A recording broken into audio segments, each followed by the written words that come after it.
Hello there. Hi. Sugar and Spice back again with two more stories. Very short ones this time.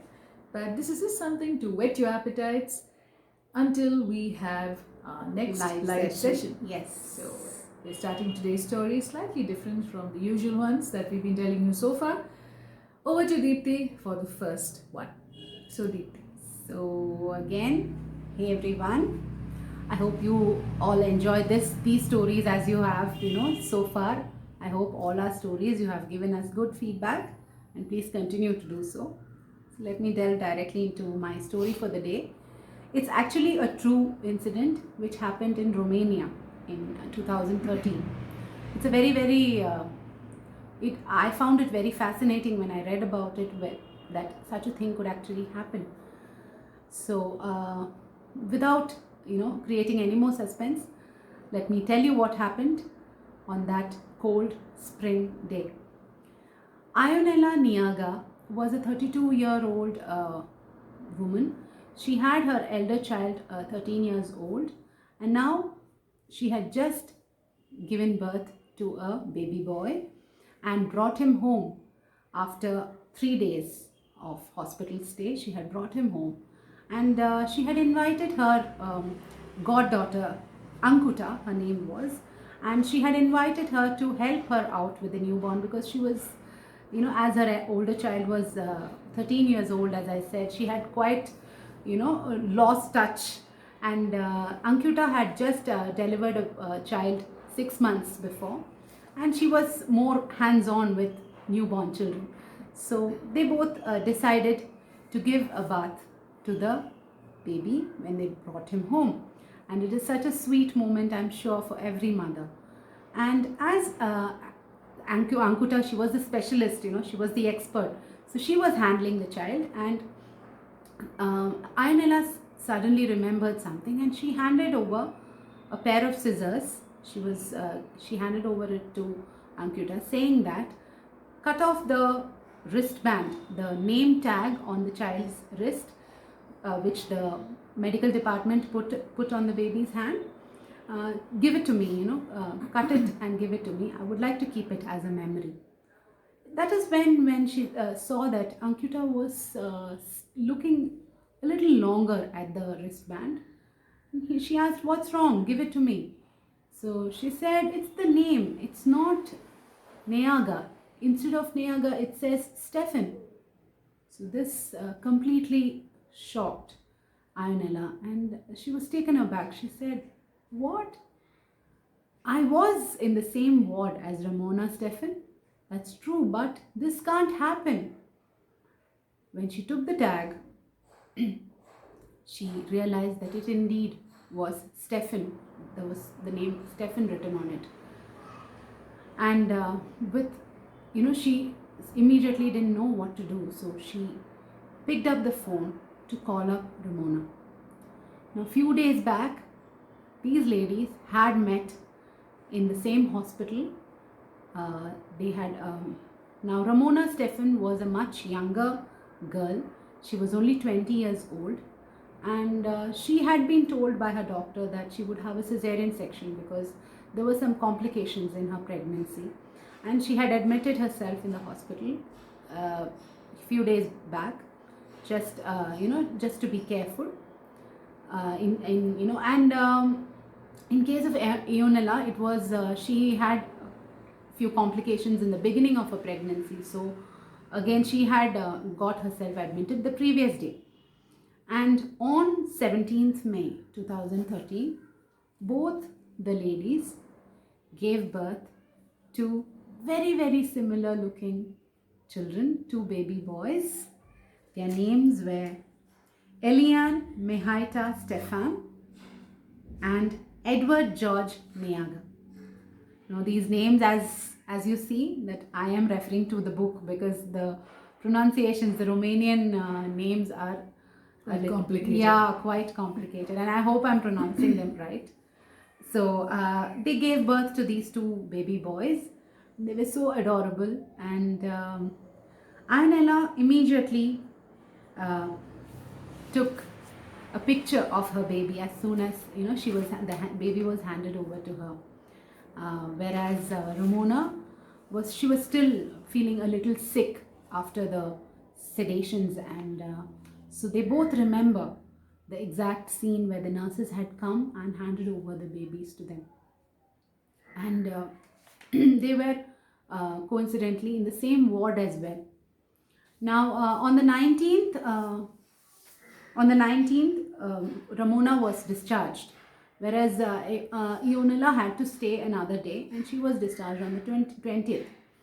And as soon as they came home, this incident which I spoke to you about happened, and she noticed the tag and she immediately called Ramona. Now, in Ramona's home at the same time, she had decided not to bathe her child because they had already bathed him from the hospital, and she was just admiring her baby, and her mother was there with her.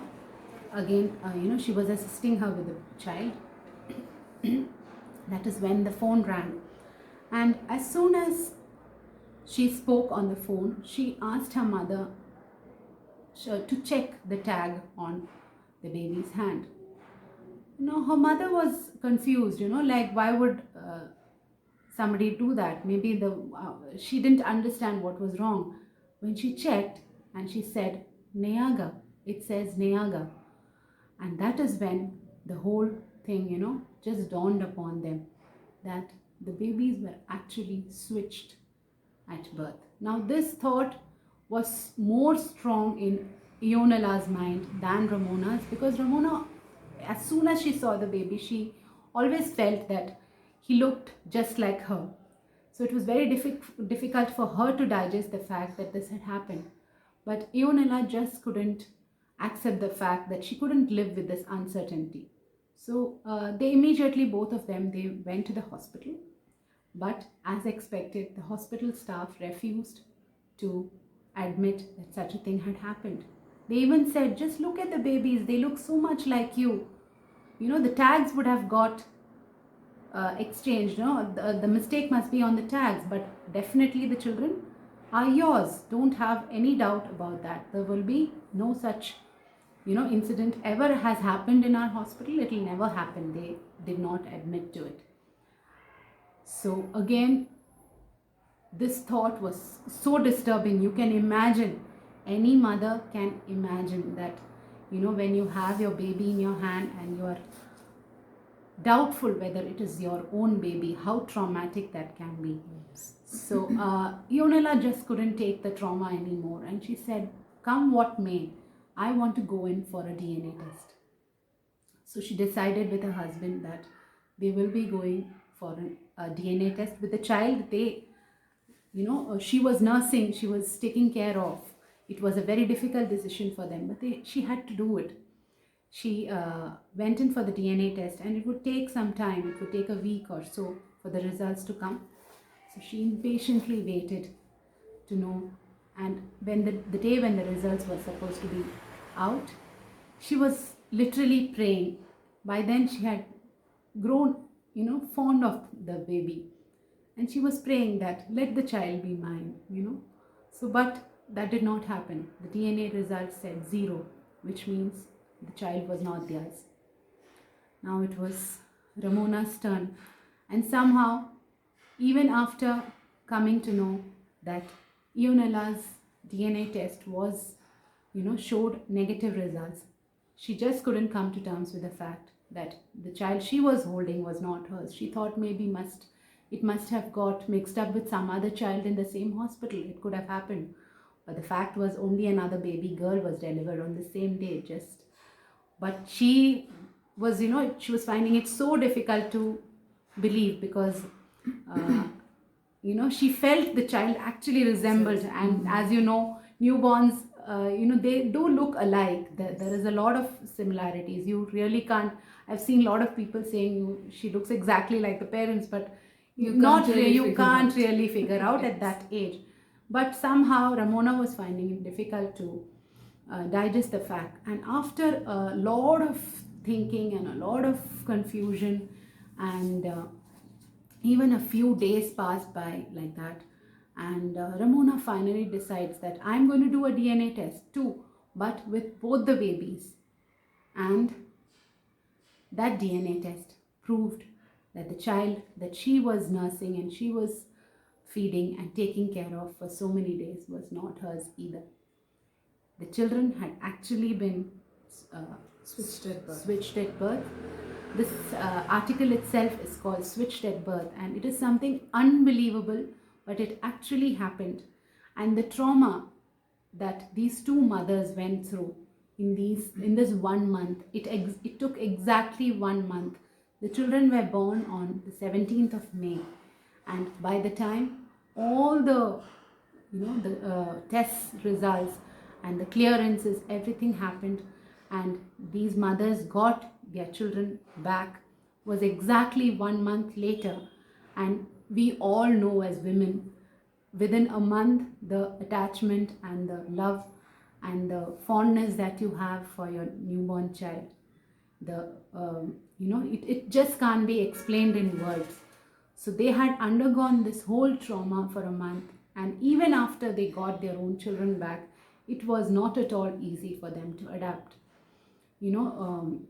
Yunala's baby just wouldn't agree to, she just wouldn't be able to feed him because he was used to more of powdered milk, because Ramona had issues lactating, and he was used to powdered milk, and Yunala felt terrible about it because she had ample breast milk, but she was not able to feed her child, and so many difficult. Ramona was not even able to keep the baby with her.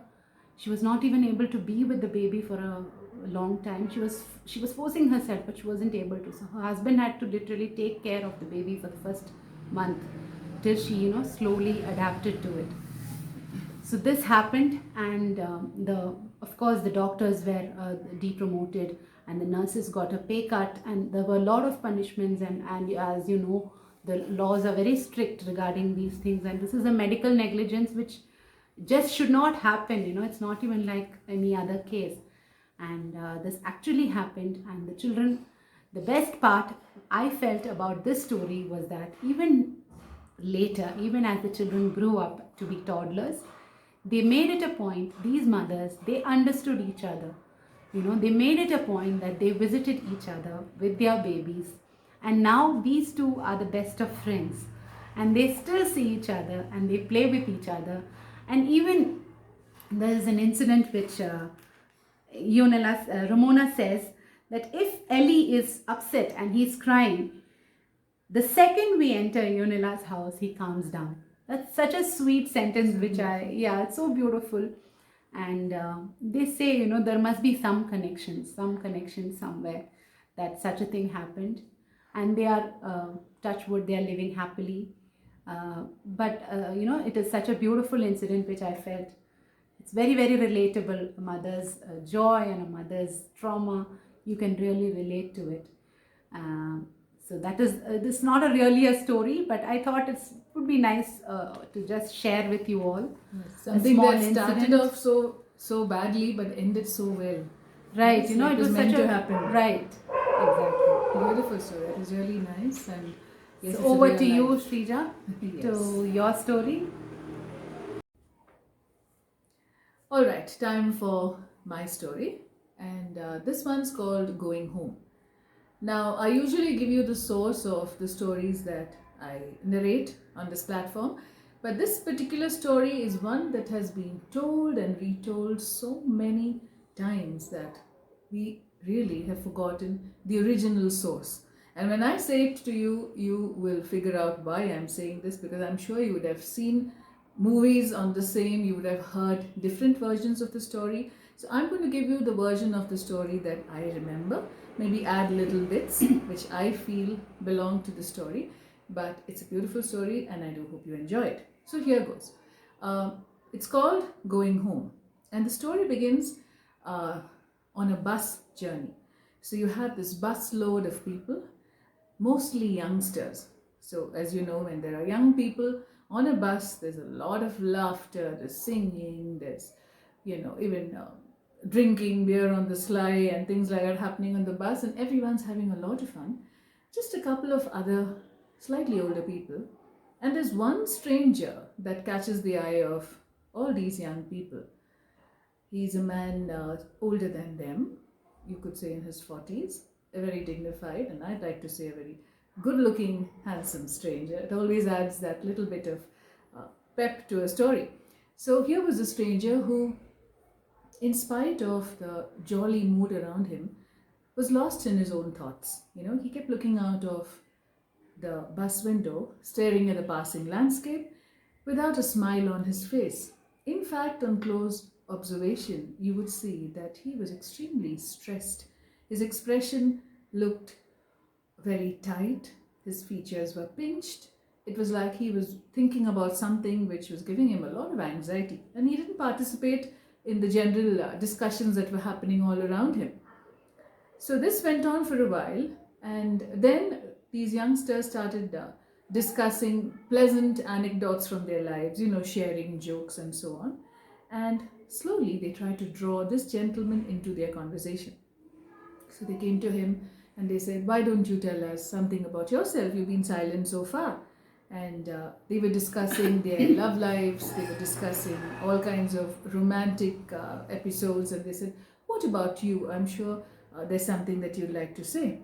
So they kept pressing him until he turned to them and told them softly, "I'm just back from a long term at prison. I just finished my term at prison and I'm on my way back." This shuts all of them up for a little while, but then they ask him, "But what happened? And where are you going now? So are you going home?" They didn't want to talk about whatever unpleasantness had happened in his life. And they said, "Are you going back home?" He says, "I'm not sure. I don't know." Now that was a very strange answer to give. And they pressed him. Youngsters being youngsters, they wanted answers, and they sat around him and they said, "Tell us your story. You look like a person of great mystery. We'd like to know something about you."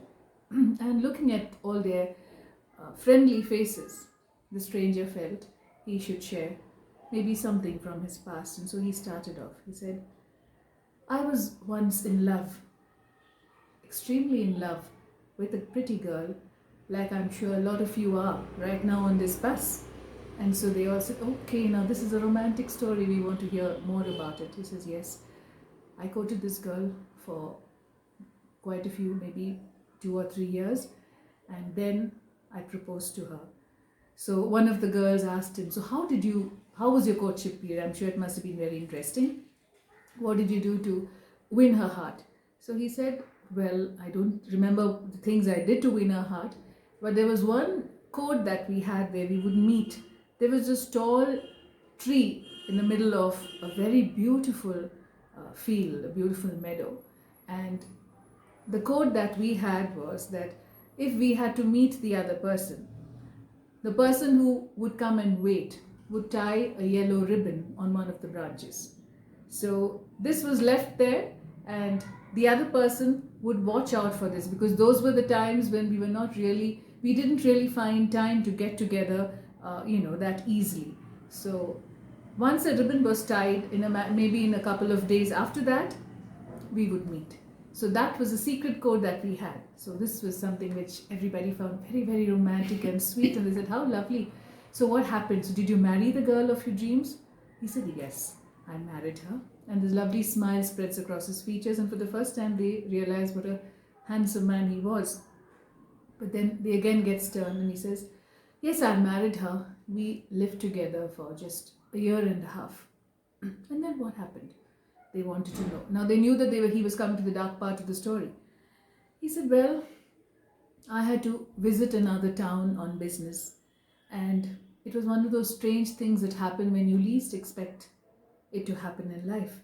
So while I was traveling, I happened to stay over at a lodging, a place which was not really well known, but just a few people staying over.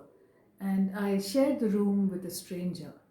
We got to talk, we got friendly, and finally, when I crashed out for the night, I was sleepy. He did too. But when I woke up in the morning, I discovered that he was gone. And I looked around, his belongings weren't there.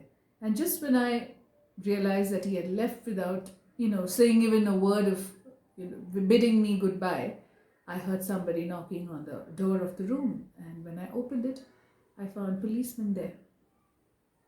They rushed in, shoved me aside, pulled up my bag, looked inside, and pulled out a bloody knife. It was bloodied, and I didn't know how it had come there. And try as I might, I tried explaining to them that it didn't belong to me, but they said, no, it's yours. There's no other way that this knife could have got into your bag, and there's nobody here. I tried telling them that I had a person with me, but they wouldn't believe me, and I was taken to prison. I was tried for a murder I never committed, but the person murdered, the victim happened to be a very powerful man, and so I was put behind bars for a very, very long time. I spent so many years in jail. And he looked away sadly. The youngsters had quietened down in the bus. They felt for him as he did, and then one gently touched him on his shoulder and said, "What about your wife? Did you get in touch with her?" He says, "I didn't want to get in touch with her. I was so broken at the time. And when she was informed that I was in jail, she never came to see me. So I just sent her a letter once. And I told her that I would be spending a long time here in the prison. And when I come back, I don't know if you would be ready to have me." I never communicated with her after that. But when I realized after many years that my term was coming to an end, I took a chance. I sent a letter to the old address. I don't know if she still lives there, but I sent it to her and told her that if you will have me as I am now. I never committed the crime, but I've spent a long time in prison, and I don't know if you are still there for me, but if you are, I shall come by the house. If you are still there for me, tie a yellow ribbon around one of the branches of the old tree outside our home, because their home also had a tree. And the stranger looked at the rest of the inmates on the bus, and they said, "So, are you going to check out if this ribbon has been tied on the tree?" He nodded. Now they could understand his anxiety, because this was something that had happened, a code that they had discussed years and years ago, and he didn't know. He hadn't communicated with his wife, but he was still deeply in love with her. All the people in the bus felt the anxiety that he felt. They said, when does your stop come?" He says, "In just a few minutes," because they had spent the whole day on the bus, and now it was almost nighttime, it had become dark. Shadows were lengthening. They could just about see the houses going by, not yet dark. So they said, "But on which side will your house come?" He says, "It should be on this side." He points out to the side that he was seated in.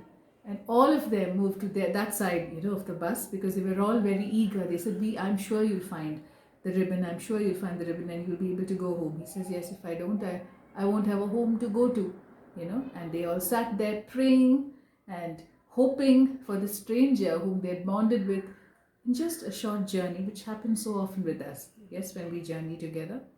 And soon his stop was he started getting nervous, and they realized that his house was it was coming close. So they all looked and they prayed, and he said, "Yeah, I think it's the third house down the lane. Things have changed, but I don't think that has changed much." And as the bus drew close, they saw a house in the distance, and they were all looking around for the tree. "So where's the tree with the yellow ribbon?" they said, and they were looking hard. And then as they drew close, they saw a tree in front of the house that had so many branches they couldn't count them, and every single branch had a yellow ribbon tied to it. So the man wiped his tears, and everybody cheered for him as he got off the bus and approached the lady standing with a big smile and eyes full of tears near the door, waiting for her husband. And the story ends there, going home. I hope you liked it. Lovely, lovely. Yes, it's a very sweet story, and I'm sure a lot of movies have been made on it, different versions of it. Oh, okay. I'm sure if you think back, there are quite a few. In fact, I can think of a Malayalam film that has been made on the same. So it's a very beautiful story, speaks of hope, love, and when you think everything is lost, there's something called love that still remains. And, Yes. and the picture, you can actually visualize the You can yellow visualize the style picture, on each. yes, and how much of love must have been there in that woman's heart to have waited for so long, yes, without any communication from him until the last minute. True. And So- his joy when he saw that, Yes. that moment, everything is in that moment. Yes, absolutely. And how the people share, it's so easy to share a feeling that strong as that, a love as intense as that. Everybody on that bus felt it too. So that Yes. is my story, and you heard Deepti's story. So I hope you loved these two little stories that we shared with you today. Yes, slightly different from the others. We'll be back with many, many more. Yes, and- Hopefully, yes, very soon. yes, And see you all then. Let us know your feedback as always, as we say. yes, and your suggestions are welcome too. Suggestions, what kind of stories you would like to hear. That is another thing we would, we would like to Yes. know. And it's always been what we liked and what we wanted to share. But we always would definitely, something like an audience choice. We can definitely Absolutely. do that. So we would love to do that as well. So see you all very, very soon. Yes. So sugar and spice. Bye bye. Bye bye.